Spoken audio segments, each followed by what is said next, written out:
घरवा से बहरी न जात बनी जी, उठावा के ललिया चबात बनी जी। ए जी हटी ना। घरवा से बहरी न जात बनी जी, खाली उठा ललिया चबात बनी जी। अब कर दिन किलिया के बढ़िया से सैया छोड़ दीना के राजा, सैया छोड़ दीना बन्हल कंवरिया कसाइल बा कमरिया सरिया से। सैया छोड़ दीना बन्हल कंवरिया कसाइल बा कमरिया सरिया से।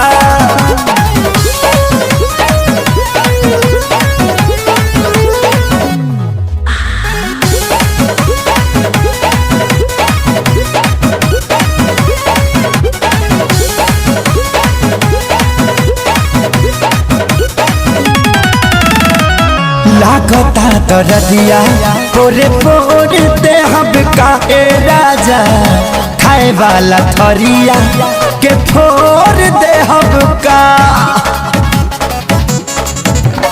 ए जी लागता दरदिया पोरे पोरे देहब का, हाँ हाँ खाए वाला थरिया के फोर देहब का। बाहर जाई ना तो तर देब गरिया से। ए जी सैया छोड़ देना बन्हल कंवरिया कसाइल बा कमरिया सरिया से। सैया छोड़ देना बन्हल कंवरिया कसाइल बा कमरिया सरिया से।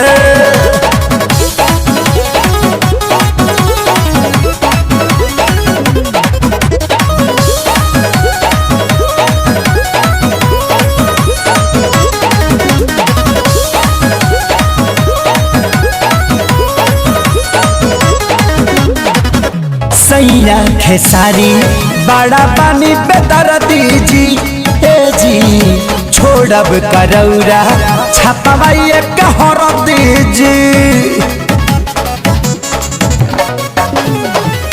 सैया खेसारी बड़ा पानी बेदर्दी जी, हाँ हाँ छोड़ब करौरा छपवाइए कहर दीजी। सोनू ने तोरा छिलाई पेट घड़िया से। सैया छोड़ दीना ए राजा, सैया छोड़ दीना बन्हल कंवरिया कसाइल बा कमरिया सरिया से। सैया छोड़ दीना बन्हल कंवरिया कसाइल बा कमरिया सरिया